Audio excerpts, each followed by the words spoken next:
ಬೆಳಗಾವಿಯಲ್ಲಿ ಸಂಭ್ರಮಾಚರಣೆಯಲ್ಲಿ ಭಾಗಿಯಾಗಲಿದೆ. ಕುಂದಾನಗರಿಯಲ್ಲಿ ಕಾಂಗ್ರೆಸ್ನ ಶತಮಾನೋತ್ಸವ ಕಾರ್ಯಕ್ರಮಕ್ಕೆ ಕೌಂಟ್ಡೌನ್ ಸ್ಟಾರ್ಟ್ ಆಗಿದೆ. ಇವತ್ತಿಂದ 2 ದಿನಗಳ ಕಾಲ ಕಾರ್ಯಕ್ರಮ ನಡೆಯುತ್ತೆ. ಜೈ ಬಾಪು, ಜೈ ಭೀಮ್, ಜೈ ಸಂವಿಧಾನ ಹೆಸರಲ್ಲಿ ಸಂಭ್ರಮಾಚರಣೆಯನ್ನ ನಡೆಸಲಾಗುತ್ತೆ. ಬರೋಬ್ಬರಿ 100 ವರ್ಷಗಳ ಆಡಳಿತಕ್ಕೆ ಇವತ್ತು ಒಂದು ರೀತಿಯಾದಂತಹ ಸಂತೋಷವನ್ನ ಮತ್ತಷ್ಟು ಹೆಚ್ಚಿಸಬೇಕು ಅನ್ನುವಂಥ ನಿಟ್ಟಿನಲ್ಲಿ ಈ ಕಾರ್ಯಕ್ರಮವನ್ನು ಆಯೋಜನೆ ಮಾಡಲಾಗಿರುವಂಥದ್ದು.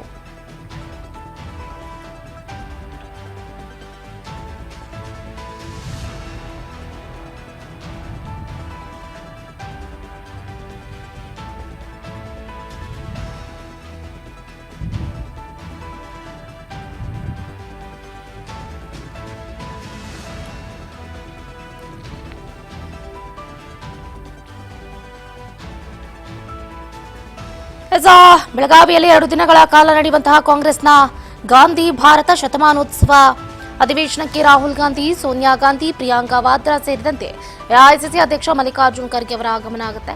ಇದ ಗಂಗಾಧರ ರಾವ್ ದೇಶಪಾಂಡೆ ಅವರ ಫೋಟೋ ಫ್ರೇಮ್ಗೆ ಉದ್ಘಾಟನೆಯನ್ನ ಮಾಡಿಸೋದ್ರ ಮುಖಾಂತರ ಫೋಟೋ ವೀಕ್ಷಣೆಯನ್ನ ಮಾಡಿದ್ದಾರೆ. ಫೋಟೋ ಗ್ಯಾಲರಿ ವೀಕ್ಷಣೆಯನ್ನ ಮುಖ್ಯಮಂತ್ರಿಗಳು ಮಾಡಿರುವಂಥದ್ದು. ಸಿಎಂ ಸಿದ್ದರಾಮಯ್ಯ ಅವರಿಗೆ ಲಕ್ಷ್ಮೀ ಹೆಬ್ಬಾಳ್ಕರ್, ಡಿಸಿಎಂ ಡಿಕೆ ಶಿವಕುಮಾರ್, ದಿನೇಶ್ ಗುಂಡೂರಾವ್ ಮತ್ತಿತರ ಗಣ್ಯರು ಸಾಥನ್ನ ಕೊಟ್ಟಿದ್ದಾರೆ.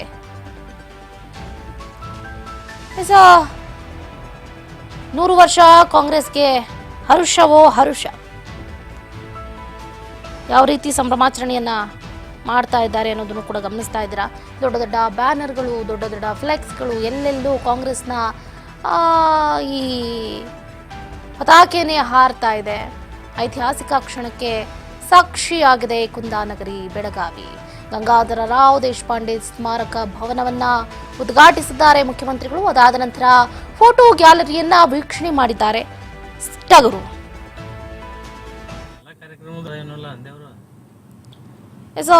ಈಗಲ್ಲಿ ವೇಟ್ ಮಾಡ್ತಾ ಇದ್ದಾರೆ ಎಲ್ಲರೂ ಕೂಡ.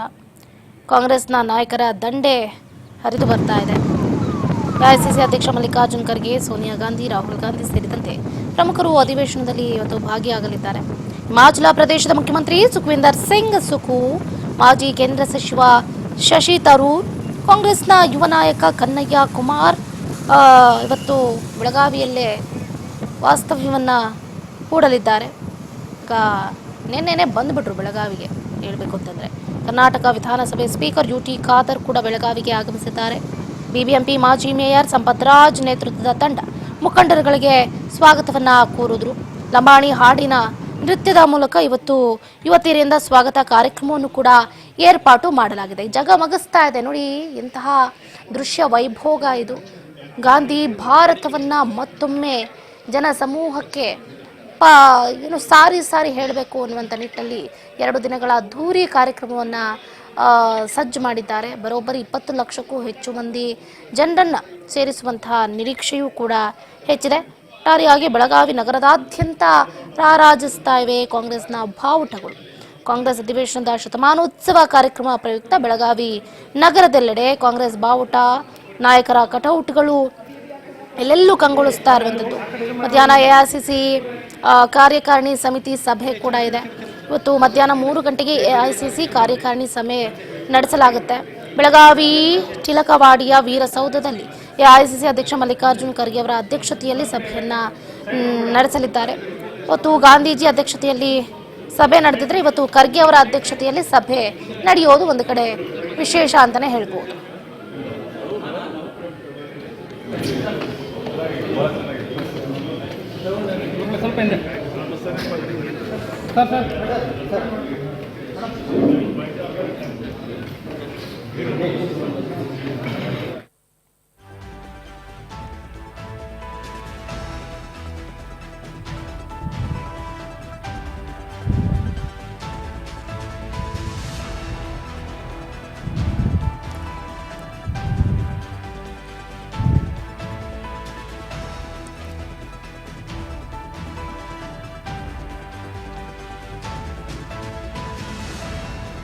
ದಿನೇಶ್ ಗುಂಡೂರಾವ್ ಸೇರಿದಂತೆ ಹಲವು ಮಂದಿ ಗಣ್ಯರು, ಶಾಸಕರು ಈಗಾಗಲೇ ಭಾಗಿಯಾಗಿದ್ದಾರೆ ಕಾರ್ಯಕ್ರಮದಲ್ಲಿ. ಐತಿಹಾಸಿಕ ಕ್ಷಣಕ್ಕೆ ಸಾಕ್ಷಿಯಾಗಿದೆ ಕುಂದಾನಗರಿ.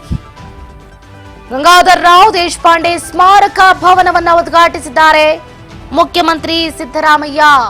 ಅದಾದ ನಂತರ ಫೋಟೋ ಗ್ಯಾಲರಿಯನ್ನ ವೀಕ್ಷಣೆ ಮಾಡಿದ್ದಾರೆ ನಮ್ಮ ರಾಜ್ಯದ ಮುಖ್ಯಮಂತ್ರಿಗಳು ಸಿದ್ದರಾಮಯ್ಯನವರು. ಹಲವಾರು ಗಣ್ಯಾಧಿಗಣ್ಯರು ಸಾಥನ್ನ ಕೊಟ್ಟಿದ್ದಾರೆ. ಲಕ್ಷ್ಮೀ ಹೆಬ್ಬಾಳ್ಕರ್, ದಿನೇಶ್ ಗುಂಡೂರಾವ್ ಸೇರಿದಂತೆ ಶಾಸಕರು ಕೂಡ ಭಾಗಿಯಾಗಿರುವಂತಹ ದೃಶ್ಯಗಳನ್ನ ನಾವು ನೋಡಬಹುದಾಗಿದೆ.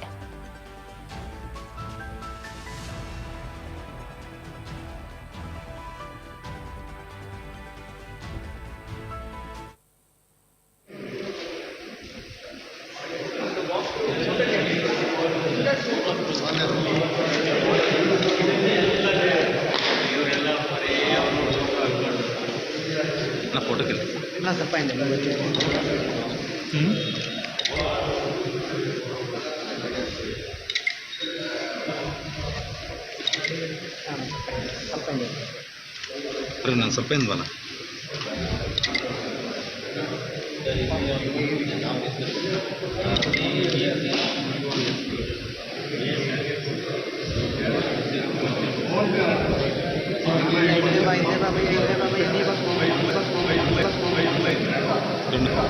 ಸ್ವಲ್ಪ ಆಗಲ್ಲ.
ಇದ್ರ ಬಗ್ಗೆ ಹೆಚ್ಚಿನ ಡೀಟೇಲ್ಸ್ ಅನ್ನ ಕೊಡ್ತಾ ಹೋಗ್ತಾರೆ ನಮ್ಮ political reporter Basavaraj Hoogar phone ಸಂಪರ್ಕದಿಂದ ಜಾಯ್ನ್ ಆಗ್ತಿದ್ದಾರೆ. ಬಸವರಾಜ್, 100 ವರ್ಷ ಕಾಂಗ್ರೆಸ್ಗೆ ಹರುಷವೋ ಹರುಷ. ಈಗಾಗಲೇ ಸಿಎಂ ಸಿದ್ದರಾಮಯ್ಯನವರ ಮೊಗದಲ್ಲಿ ಮಂದಹಾಸವನ್ನ ನೋಡ್ತಾ ಇದ್ದೀವಿ. ಒಂದು ಕಡೆ HC Mahadevappa, HK ಪಾಟೀಲ್ರು, DCM DK Shivakumar, Lakshmi Hebbalkar ಎಲ್ಲರೂ ಕೂಡ ಸೇರ್ಕೊಂಡು ಫೋಟೋ ವೀಕ್ಷಣೆಯನ್ನ ಮಾಡ್ತಾ ಇದ್ದಾರೆ, ಗ್ಯಾಲರಿ ವೀಕ್ಷಣೆಯನ್ನ ಮಾಡ್ತಾ ಇದ್ದಾರೆ. ಹೆಚ್ಚಿನ ಡೀಟೇಲ್ಸ್ ಏನಿದೆ ಅಂತ ಚಂದ್ರಕಲಾ, ಈಗಾಗಲೇ ಬೆಳಗಾವಿಯಲ್ಲಿ ಬೃಹತ್ ಮಟ್ಟದ ಏನು ಕಾಂಗ್ರೆಸ್ ಮಹಾಧಿವೇಶನ ಕಾರ್ಯಕ್ರಮವನ್ನು ಕೂಡ ಮಾಡಿಕೊಂಡಿದ್ದಾರೆ. ಈಗಾಗಲೇ ಸಿದ್ದರಾಮಯ್ಯ, DCM DK ಶಿವಕುಮಾರ್ ಕೂಡ ಹಲವು ಕಾರ್ಯಕ್ರಮಗಳಲ್ಲಿ ಕೂಡ ಭಾಗಿಯಾಗಿ ಸಾಕಷ್ಟು ಒಂದ್ ಕಡೆ ಈಗಾಗಲೇ ಮಹಾತ್ಮ ಗಾಂಧೀಜಿ ಅವರ ಪುತ್ಥಳಿಯನ್ನು ಕೂಡ ಅನಾವರಣ ಮಾಡಿರ್ತಕ್ಕಂಥದ್ದು. ಅದಾದ ಬಳಿಕ ಗಂಗಾಧರ ರಾವ್ ದೇಶಪಾಂಡೆ ಸ್ಮಾರಕ ಫೋಟೋ ಗ್ಯಾಲರಿಯನ್ನು ಕೂಡ ಸಿದ್ದರಾಮಯ್ಯ, DCM DK ಕೂಡ ಉದ್ಘಾಟನೆ ಮಾಡಿರ್ತಕ್ಕಂಥದ್ದು. ಏನು ಬೆಳಗಾವಿ ರಾಮ್ ತೀರ್ಥ ನಗರದಲ್ಲಿರ್ತಕ್ಕಂಥ ಗಂಗಾಧರ ದೇಶಪಾಂಡೆ ಅವರ ಒಂದು ಭವನದಲ್ಲಿ ಸ್ಮಾರಕವನ್ನು ಕೂಡ ಉದ್ಘಾಟನೆ ಮಾಡಿದ್ದಾರೆ. ಮತ್ತೆ ಮಹಾತ್ಮ ಗಾಂಧೀಜಿಯವರು ಏನು ಹಿಂದೆ 1924ರಲ್ಲಿ ಆ ಒಂದು ಅಧಿವೇಶನದ ಸಂದರ್ಭದಲ್ಲಿ ಕೈಗೊಂಡಿರ್ತ ಅಲ್ಲಿ ಆ ಒಂದು ಸ್ಥಳದಲ್ಲಿ ಅವರ ಪ್ರತಿಮೆಯನ್ನ ಮತ್ತೆ ಫೋಟೋ ಒಂದು ಗ್ಯಾಲರಿಯನ್ನು ಕೂಡ ಉದ್ಘಾಟನೆ ಮಾಡಿರ್ತಕ್ಕಂಥದ್ದು. ಹಾಗಾಗಿ CM Siddaramaiah, DCM DK Shivakumar, ಸಚಿವ HK ಪಾಟೀಲ್ ಮತ್ತೆ ಸತೀಶ್ ಜಾರಕಿಹೊಳಿ ಸೇರಿದಂತೆ SC ಮಹದೇವಪ್ಪ ಸೇರಿದಂತೆ ಹಲವು ಸಚಿವರು ಮತ್ತೆ ಶಾಸಕರು ಕೂಡ ಸಾಥ್ ನೀಡಿರ್ತಕ್ಕಂಥದ್ದು. ಇವತ್ತು ಬೆಳಗ್ಗೆಯಿಂದಲೂ ಕೂಡ ಬಿಡುವುದೇ ಹಲವು ಕಾರ್ಯಕ್ರಮದಲ್ಲಿ ಕೂಡ ಸಿಎಂ ಮತ್ತೆ DCM ಇಬ್ಬರು ನಾಯಕರು ಕೂಡ ಭಾಗಿಯಾಗ್ತಾ ಇದ್ದಾರೆ. ಚಂದ್ರಕಲಾ, ಬಸವರಾಜ್, ಮತ್ತೊಂದು ಕಡೆ ನಾವು ಗಮನಿಸಬೇಕಾಗುತ್ತೆ, ಈಗಾಗಲೇ ಸಾಕಷ್ಟು ಕಾರ್ಯಕ್ರಮಗಳನ್ನ ಆಯೋಜನೆ ಮಾಡಲಾಗಿದೆ. ಒಂದು ಕಡೆ ಈ ಹಿಂದೆ ಏನು ಗಾಂಧೀಜಿ ಅವರ ಸಮ್ಮುಖದಲ್ಲಿ ಕಾರ್ಯಕ್ರಮವನ್ನ ಏರ್ಪಾಟು ಮಾಡಲಾಗಿತ್ತು ಅನ್ನುವಂಥ ಮಾತಿದೆ. ಬಟ್ ಇವಾಗ AICC ಅಧ್ಯಕ್ಷ ಮಲ್ಲಿಕಾರ್ಜುನ್ ಖರ್ಗೆ ಅವರ ನೇತೃತ್ವದಲ್ಲಿ ಇವತ್ತು ಮಧ್ಯಾಹ್ನ 3 ಗಂಟೆಗೆ ಒಂದು ಸಭೆಯನ್ನ ಏರ್ಪಾಟು ಮಾಡಲಾಗಿದೆ. ಅದರ ವಿಶೇಷತೆ ಹೇಳೋದಾದ್ರೆ ಚಂದ್ರಕಲಾ, ಇವತ್ತು ಮಧ್ಯಾಹ್ನ 3 ಗಂಟೆಗೆ ಎಐಸಿಸಿಯ ಕಾರ್ಯಕಾರಿಣಿ ಸಮಿತಿಯ ಸಭೆ ಇರುವಂತದ್ದು. ಆ ಸಭೆ ಪ್ರಮುಖವಾಗಿ ಆ ಒಂದು ಸಭೆಯಲ್ಲಿ ಚರ್ಚೆ ಆಗುವಂತದ್ದು ಕಾಂಗ್ರೆಸ್ ಪಕ್ಷದ ಮುಂದಿನ ಒಂದು ನೀಲನಕ್ಷೆ ಆ ಒಂದು ಸಭೆಯಲ್ಲಿ ಅನಾವರಣಗೊಳ್ಳುತ್ತೆ ಅನ್ನುವಂತಹ ಮಾಹಿತಿ ಇದೆ. ಮತ್ತೆ ಮುಂದೆ ಕಾಂಗ್ರೆಸ್ ಪಕ್ಷದ ಒಂದಿಷ್ಟು ಅಜೆಂಡಾಗಳು, ನಿಲುವುಗಳು, ಮತ್ತೆ ಯಾವೆಲ್ಲ ಒಂದು ಕಾರ್ಯಕ್ರಮಗಳು ರೂಪಿಸಬೇಕು ಅನ್ನುವಂತ ಚರ್ಚೆ ಆಗುತ್ತೆ. ಇನ್ನೊಂದು ಪ್ರಮುಖವಾಗಿ ಈಗ ಕೇಂದ್ರ ಸರ್ಕಾರ ಎಲ್ಲೋ ಒಂದು ಕಡೆ ಒಂದು ತನಿಖಾ ಸಂಸ್ಥೆಗಳನ್ನ ದುರುಪಯೋಗ ಮಾಡಿಕೊಳ್ತಾ ಇದೆ ಅನ್ನುವಂತ ಆರೋಪ ಕೂಡ ಇದೆ. ಅದು ಕೂಡ ಇವತ್ತಿನ ಒಂದು ಕಾರ್ಯಕಾರಿಣಿ ಸಮಿತಿಯಲ್ಲಿ ಸಭೆ ಕೂಡ ಚರ್ಚೆ ಆಗುತ್ತೆ. ಮತ್ತೆ ಇನ್ನು ಪ್ರಮುಖವಾಗಿ ಬಿಜೆಪಿ ಒಂದು ಕೇಂದ್ರ ಸರ್ಕಾರದ ಎಲ್ಲೋ ಒಂದು ಕಡೆ ದುರಾಡಳಿತ ಮಾಡ್ತಾ ಇದೆ, ಅದರ ವೈಫಲ್ಯಗಳನ್ನ ಎತ್ತಿ ಹಿಡಿಬೇಕು, ಅದನ್ನ ಜನರಿಗೆ ಮನದಟ್ಟು ಮಾಡಿಕೊಳ್ಳುವಂತ ಪ್ರಯತ್ನಕ್ಕೆ ಕಾಂಗ್ರೆಸ್ ಪಕ್ಷ ಮುಂದಾಗಬೇಕು. ಇಡೀ ದೇಶಾದ್ಯಂತ ಕೂಡ ಕೇಂದ್ರ ಸರ್ಕಾರ ತಮ್ಮ ಹೊಣೆಯನ್ನು ಕೂಡ ಬೇರೆ ಜನರ ಮೇಲೆ ಹೊರೆಯನ್ನ ಹೇರ್ತಾ ಇದ್ದಾರೆ. ಹಲವಾರು ವಸ್ತುಗಳ ಬೆಲೆಯನ್ನ ಏರಿಕೆ ಮಾಡುವ ಮುಖಾಂತರ ಎಲ್ಲ ಒಂದು ಕಡೆ ದೇಶದ ಜನರನ್ನ ದಾರಿ ತಪ್ಪಿಸುವಂತ ಪ್ರಯತ್ನ ಕೇಂದ್ರ ಸರ್ಕಾರ ಮುನ್ನುಗ್ತಾ ಇದೆ. ಹಾಗಾಗಿ ಅದನ್ನ ತಡೆಯುವಂತ ನಿಟ್ಟಿನಲ್ಲಿ ಕಾಂಗ್ರೆಸ್ ಪಕ್ಷ ಯಾವೆಲ್ಲ ಒಂದು ಕ್ರಮಗಳನ್ನ ಕೈಗೊಳ್ಳಬೇಕು ಅನ್ನುವಂಥದ್ರ ವಿಚಾರದ ಕುರಿತಾಗಿ ಇವತ್ತಿನ ಒಂದು ಕಾರ್ಯಕಾರಿಣಿ ಸಮಿತಿ ಸಭೆಯಲ್ಲಿ ಪ್ರಮುಖವಾಗಿ ಚರ್ಚೆ ಆಗುತ್ತೆ. ಇನ್ನು ಸಂವಿಧಾನವನ್ನು ಕೂಡ ವಿರೋಧವನ್ನ ಬಿಜೆಪಿ ನಾಯಕರು ಮಾಡ್ತಾ ಇದ್ದಾರೆ. ಕೇಂದ್ರ ಗೃಹ ಸಚಿವರಾಗಿ ಅಮಿತ್ ಶಾ ಅವರಾಗಿರ್ಬೋದು, ಸಾಕಷ್ಟು ನಾಯಕರು ಒಂದ್ ಕಡೆ ವಿರೋಧ ವ್ಯಕ್ತಪಡಿಸಿದ್ರು ಸಹಿತ ಬಿಜೆಪಿ ನಾಯಕರು ಅದಕ್ಕೆ ಸಪೋರ್ಟ್ ಕೊಡ್ತಾ ಇದ್ರೆ ಹೊರತು ಅದನ್ನ ಅಲ್ಲಗಳಿತಾ ಇಲ್ಲ ಅನ್ನುವಂಥದ್ದನ್ನು ಕೂಡ ಇವತ್ತು ಸಮಗ್ರವಾಗಿ ಕಾಂಗ್ರೆಸ್ ಪಕ್ಷದ ಮುಂದಿನ ರೂಪರೇಷ ಮತ್ತೆ ಕೇಂದ್ರ ಸರ್ಕಾರದ ಕೆಲವೊಂದಿಷ್ಟು ವೈಫಲ್ಯಗಳು ಮತ್ತೆ ಮುಂದೆ ಕಾಂಗ್ರೆಸ್ ಪಕ್ಷ ಅಧಿಕಾರಕ್ಕೆ ಬಂದ್ರೆ ಯಾವ ರೀತಿ ಕಾರ್ಯಕ್ರಮ ರೂಪಿಸಬೇಕು, ಯಾವ ರೀತಿ ಅಧಿಕಾರಕ್ಕೆ ಮತ್ತೆ ಮುಂಬರ್ತಕ್ಕಂತ ಲೋಕಸಭಾ ಚುನಾವಣೆ ಆಗಿರ್ಬೋದು ಮತ್ತೆ ಬೇರೆ ಬೇರೆ ರಾಜ್ಯಗಳಲ್ಲಿ ಚುನಾವಣೆ ಆಗಿರ್ಬೋದು, ಅಲ್ಲಿ ಕಾರ್ಯಕ್ರಮ ಯಾವ ರೀತಿ ಇನ್ನು ರೂಪಿಸಬೇಕು, ತಂತ್ರಗಾರಿಕೆ ಯಾವ ರೀತಿ ಹೂಡಬೇಕು ಅನ್ನುವಂಥದ್ದು ಇವತ್ತಿನ ಕಾರ್ಯಕಾರಿಣಿ ಸಮಿತಿಯಲ್ಲಿ ಚರ್ಚೆ ಆಗುವಂತದ್ದು. ಚಂದ್ರಕಲಾ, ಕೊನೆಯದಾಗಿ ಬಸವರಾಜ್ ಗಮನಿಸ್ತಾ ಇದೀವಿ, ಈತ ಎನ್ಡಿಎ ನಾಯಕರು, ಅದರಲ್ಲೂ ಮುಖ್ಯವಾಗಿ ಜೆಡಿಎಸ್ನ ಅಧಿನಾಯಕ HD ಕುಮಾರಸ್ವಾಮಿ ಹಾಗೆ ಈತ ಬಿಜೆಪಿಯ ರಾಜ್ಯಾಧ್ಯಕ್ಷ BY ವಿಜಯೇಂದ್ರ ಅವರು ಇದಕ್ಕೆ ಸಾಕಷ್ಟು ಟೀಕೆಗಳನ್ನ ಮಾಡ್ತಾ ಇದ್ದಾರೆ. ಕಾಂಗ್ರೆಸ್ನ ನಾಯಕರಿಗೆ ಗಾಂಧಿ ಮೇಲೆ ಗೌರವನೇ ಇಲ್ಲ, ಆದ್ರೆ ಅವರು ನಡ್ಕೊಳ್ತಾ ಇರುವಂತಹ ರೀತಿ ನೋಡಿದ್ರೆ ನಗು ಬರುತ್ತೆ ಅನ್ನುವಂತ ಟೀಕೆಯನ್ನ ಮಾಡಿದ್ದಾರೆ. ಅದ್ರ ಬಗ್ಗೆ ಚಂದ್ರಕಲಾ, ಒಂದ್ ಕಡೆ ಏನು ಕಾಂಗ್ರೆಸ್ ಪಕ್ಷದ ನಾಯಕರು ಬೆಳಗಾವಿಯಲ್ಲಿ ಈ ರೀತಿಯಾಗಿರ್ತಕ್ಕಂಥ ದೊಡ್ಡ ಪ್ರಮಾಣದಲ್ಲಿ ಕಾರ್ಯಕ್ರಮನ ಮಾಡ್ತಾ ಇದ್ದಾರೆ. ಆದ್ರೆ ಈ ಒಂದು ಕಾರ್ಯಕ್ರಮಕ್ಕೆ ಬಿಜೆಪಿಯ ರಾಜ್ಯಾಧ್ಯಕ್ಷರಾಗಿರ್ತಕ್ಕಂಥ ಪ್ರಹ್ಲಾದ್ ಜೋಶಿ ಅವರಾಗಿರ್ಬೋದು, ಸಾಕಷ್ಟು ನಾಯಕರು ಟೀಕೆ ಮಾಡಿದ್ದಾರೆ. ಅಂದ್ರೆ ಹಿಂದೆ ಇರ್ತಕ್ಕಂಥ ಕಾಂಗ್ರೆಸ್ ಈಗಿನ ಕಾಂಗ್ರೆಸ್ ಅಲ್ಲ ಅನ್ನುವಂಥದ್ದನ್ನು ಕೂಡ ಲೇವಡಿ ಮಾಡಿ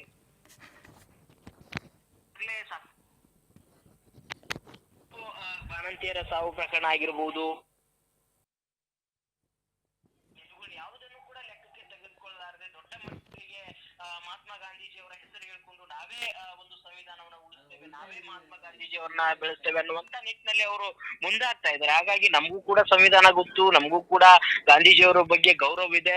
ಸೊ ಹಾಗಾಗಿ ಕಾಂಗ್ರೆಸ್ ಪಕ್ಷದ ನಾಯಕರು ತಮ್ಮ ಒಂದಿಷ್ಟು ಆಡಳಿತ ವೈಫಲ್ಯಗಳನ್ನ ಮುಚ್ಚಿ ಹಾಕಿಕೊಳ್ಳಿಕ್ಕೆ ಈ ರೀತಿಯಾಗಿರ್ತಕ್ಕಂಥ ಕಾರ್ಯಕ್ರಮಗಳ ಮೊರೆ ಹೋಗ್ತಾ ಇದ್ದಾರೆ ಹೊರತು ಅಭಿವೃದ್ಧಿ ಕಾಮಗಾರಿಗಳತ್ತ, ಅಭಿವೃದ್ಧಿ ಕಾರ್ಯಕ್ರಮಗಳತ್ತ ಅವರು ಗಮನ ಹರಿಸ್ತಾ ಇಲ್ಲ ಅನ್ನುವಂಥದ್ದನ್ನು ಕೂಡ ಬಿಜೆಪಿಯ ನಾಯಕರು ಒಂದು ಟೀಕೆಯನ್ನ ಮಾಡ್ತಾ ಇದ್ದಾರೆ. ಚಂದ್ರ, ಥ್ಯಾಂಕ್ ಯು ಬಸವರಾಜ್. ಹೋಗ ನಿಮ್ಮ